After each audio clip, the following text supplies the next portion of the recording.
کو بری کرنے کا صاف مطلب یہ ہے، آپ 22 کروڑ لوگوں کو یہ پیغام دینا چاہتے ہیں کہ اس دھرتی کے اندر گستاخ رسول کے لیے اور عاشق رسول کے لیے تمام سرحدوں کو توڑ کر حل نکالا جا سکتا ہے۔ میں دیکھتا ہوں اس ملک کے اندر اصغر خان کیس کا ابھی تک کوئی فیصلہ نہیں ہوا، اس ملک کے اندر ابھی تک جنرل مشرف پر جو چارجز لگے ان کا کوئی فیصلہ نہیں ہوا، لیکن اگر جلدی فیصلے ہوئے یا ممتاز قادری کے ہوئے، جلدی فیصلے ہوئے تو آسیہ ملونہ کے ہوئے۔ کیا وجہ ہے کہ ایسے عشاق کو دن بدن حضور علیہ السلام سے محبت کرنے والوں کو کبھی خون میں نہا کر کبھی عدالتوں سے مایوس ہو کر واپس آنا پڑتا ہے؟ میں دکھ اور افسوس کے ساتھ کہوں گا اس فیصلے کے بعد حکومت وقت کو یہ چاہیے تھا وہ نظر ثانی کی اپیل کی طرف خود جاتی، لیکن وزیر اعظم صاحب کا بیان مایوس کن تھا۔ وزیر اعظم صاحب نے جلتی پر تیل کا کام کیا، اس میں کوئی شک نہیں۔ نواز شریف ہو، آصف زرداری ہو، معاویہ اعظم طارق ہو، سردار عثمان ہو یا ہزاروں عمران خان ہو، رحمت للعالمین کے جوتوں پہ قربان ہے۔ جب یہ بات طے ہے کہ نبی صلی اللہ علیہ وسلم کی عزت و عظمت سے بڑھ کر کوئی نہیں ہے، جب یہ بات طے ہے کہ پاک پیغمبر کی ناموس سے بڑھ کر اس کائنات کا کوئی مسئلہ نہیں ہے، جہاں پر نعت پڑھی گئی میرے نبی کی، جہاں پر تلاوت کی گئی قرآن مجید کی جو میرے نبی پہ اترا، لیکن جب پاک پیغمبر کی عزت کے لیے بات عدالت کا دروازہ کھٹکھٹایا گیا تو سوائے مایوسی کے کوئی چیز ہاتھ میں نہیں آئی۔ میں افسوس سے کہوں گا ہم قرآن والی امت تو پچھلے دور حکومت میں اور آج کے دور حکومت میں آسیہ کو لانے میں ناکام ہوئے، لیکن وہ یورپ کے رکھوالے آسیہ کو لے کے چلے گئے۔ کہاں چلی گئی مسلم امت؟ کہاں چلی گئی ہماری غیرت؟ شام میں مظلوم بہنوں کے لیے تو کوئی طیارہ نہیں آیا، عراق میں مظلوم بہنوں کے لیے تو کوئی طیارہ نہیں آیا، آسیہ کے لیے تو پی آئی اے کا اور پچھلے دور حکومت میں وزیر اعظم کا کوئی جہاز نہیں گیا، اور آج یورپ کے دلدادہ انسانی حقوق کے علمبردار 22 کروڑ مسلمانوں کے جذبات سے کھیل کر اس ملعونہ کو واپس لے جا کے یہ بتانا چاہتے ہیں لا الہ الا اللہ کے نام پر بننے والے ملک کے اندر بھی محمد کی عزت کے قانون پہ کوئی سمجھوتا نہیں ہے۔ میں افسوس کروں گا، میں یہ اپوزیشن یا حکومت کے لیے نہیں کر رہا، یہ میں اپنی شفاعت کے لیے کر رہا ہوں۔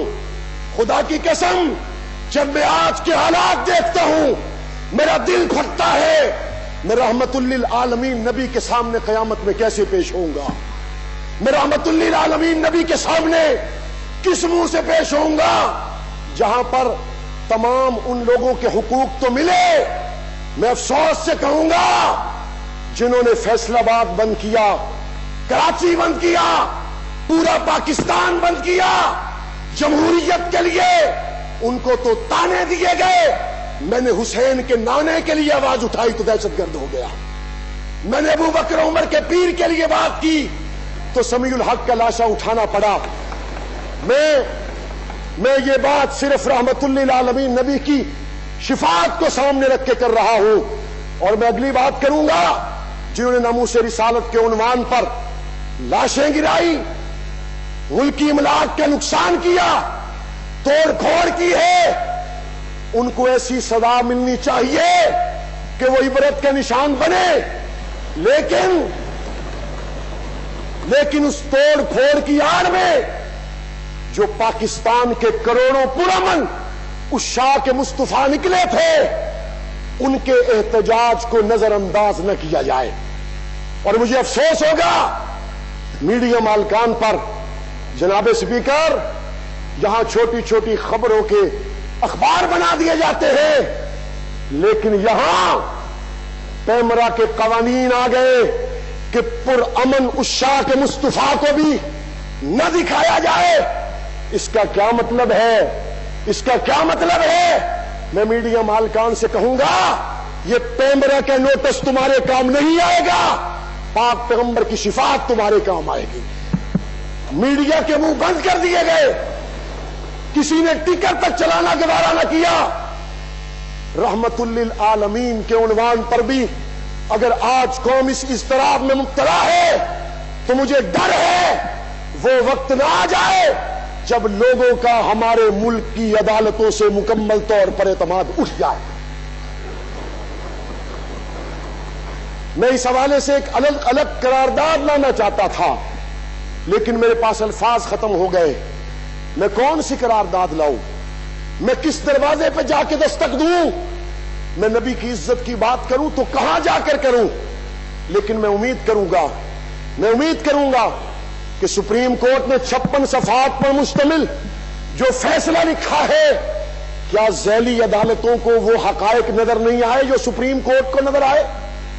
ذیلی عدالتوں نے سزائے موت کو باقی رکھا، بالائی عدالتوں نے ختم کر دیا۔ اس کا کیا مطلب ہے؟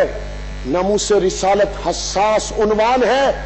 اگر ذیلی عدالت کے لوگوں نے حقائق کو نظر انداز کر کے اسے حضور کا گستاخ ڈکلیئر کیا تو اس کا مطلب یہ ہے جناب اسپیکر، نیچے والے وہ تمام ججز کے دل میں ایمان نہیں، چونکہ کسی کو گستاخ رسول کہنا بھی ٹھیک نہیں، اور جو ہو تو اس کو بچانا بھی ٹھیک نہیں ہے۔